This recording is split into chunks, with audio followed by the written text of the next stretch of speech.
Ah, here's somebody. Excuse me. Sir, please, just a moment. Yes, what is it? I'm not deaf, you know. I am sorry to disturb you in your work, sir, but... This young Mammothus primigenius is barely 40,000 years old. Fantastic, wouldn't you say, miss? Wow. Yes. Probably. What do you mean, probably? I don't know. You don't know? Well, you don't know, I see. What can I do for you, my dear child? To tell you the truth, I don't know very much about mammoths, and I'm not here as a student. In fact, I'm a lawyer. It's all right. Nobody's perfect. All the same, the study of the Pleistocene period is fascinating. I'm sure it is, but I'm sorry to say my current mission is totally monopolizing my time. Another time, maybe. Ah, that's what they all say. But anyway, let me present myself. I am Cornelius Ponce, Emeritus Professor and Lecturer at the University of Barrockstadt. I'm proud to say that I'm head of the Department of Paleozoology at our university. Kate Walker. Pleased to meet you. It wasn't really my intention to stop off here, but I'll confess, this university is really very impressive. Ah, indeed. There's such a tradition of learning here, and so much knowledge, a real depth of culture, intelligence, and gray matter.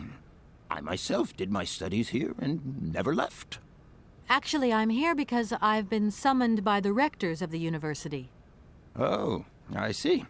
You must have made a mistake on your enrollment form. Oh, no. I haven't come here to study. I have an important matter of inheritance to attend to. I have to find the heir. And you hope you will find him here? I'm not altogether sure. But you see, my train broke down coming into Barrockstadt Station. In that case, my dear, you must come to one of my lectures. Here's a question for you. Do you know what the Proboscidean order is? The Probowhatian? Ah, you see? There are gaps in your knowledge that need refreshing. I feel I've lost my way a little here. I could really do with your help. Oh, my dear child, you've chosen your moment. I absolutely must finish off my lecture for this afternoon. It's a lecture about mammoths? Oh, yes and no. More specifically, it is about their migration.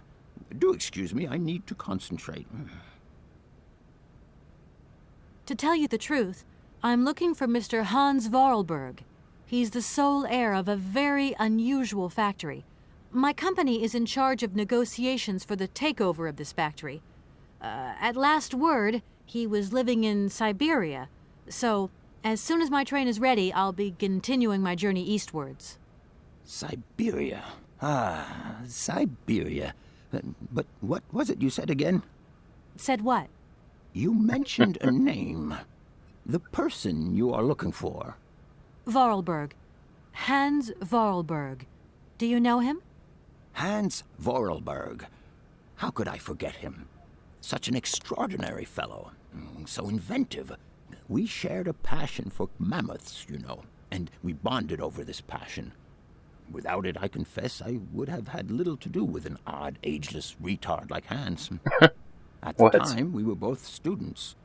Well, sort of. Put it this way.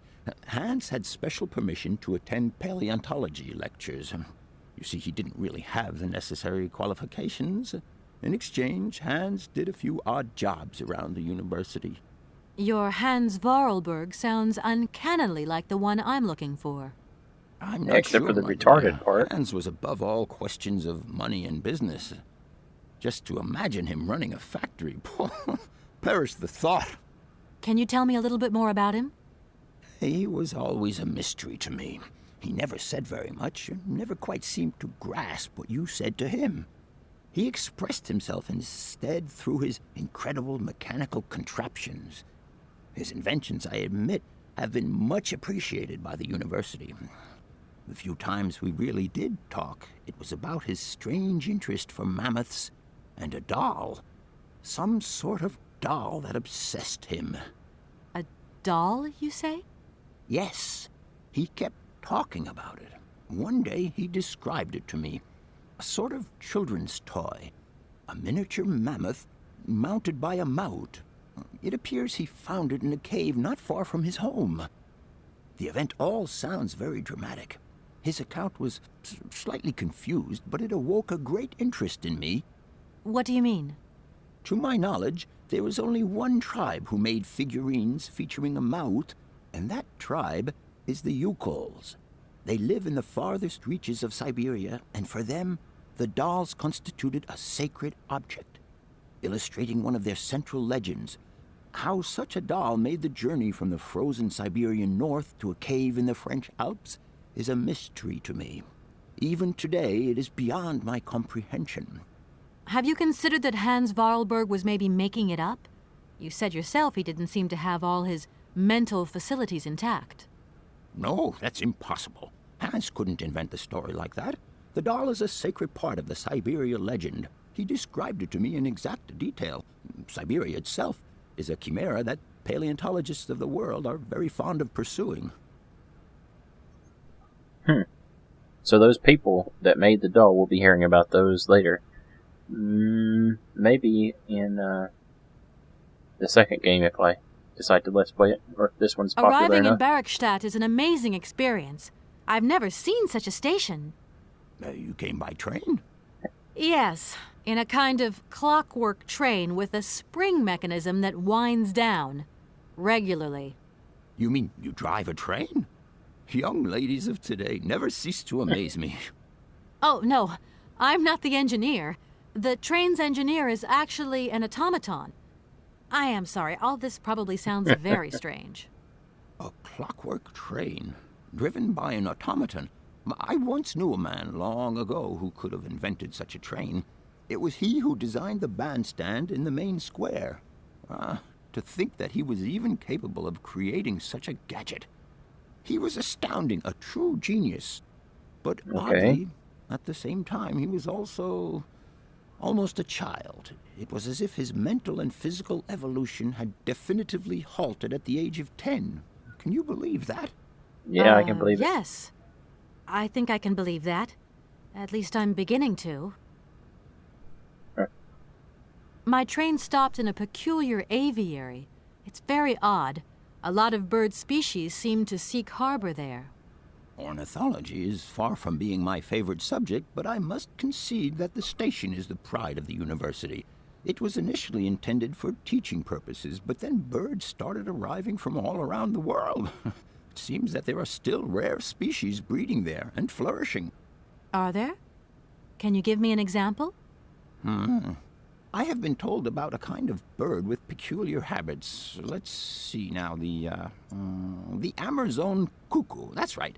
But, I'm so foolish, I can't remember what was so special about it. Just that its behavior is very peculiar. The Amazon? Where's the Amazon? What is the Amazon? I'm sorry, my dear, but one cannot learn everything in a lifetime. Specialization is the key to real knowledge. Why don't you pay a visit to our library? Thank you very much. I'll leave you in peace. I hope I haven't disturbed you too much. Sorry? No, not at all, my dear child. So, we have a library here. It seems we can do some research. Hopefully I don't have to read a 40-page book. No point. It's locked. It's locked. Let's see what's over here. No point. It's locked. It's locked too. Well, let's go see what's on the other side. It's kind of weird that he can call Hans a retarded child and then call him a genius in the same paragraph. No point. It's locked. Oh. Wow. Natura. I gotta read that.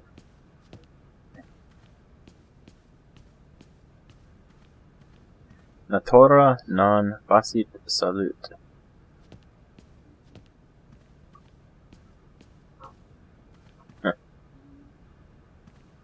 people in here, but they're... Oh, we can talk to this guy, it seems. Excuse me. Can I disturb you a second? No. You could be a little bit nicer about it. Keep quiet.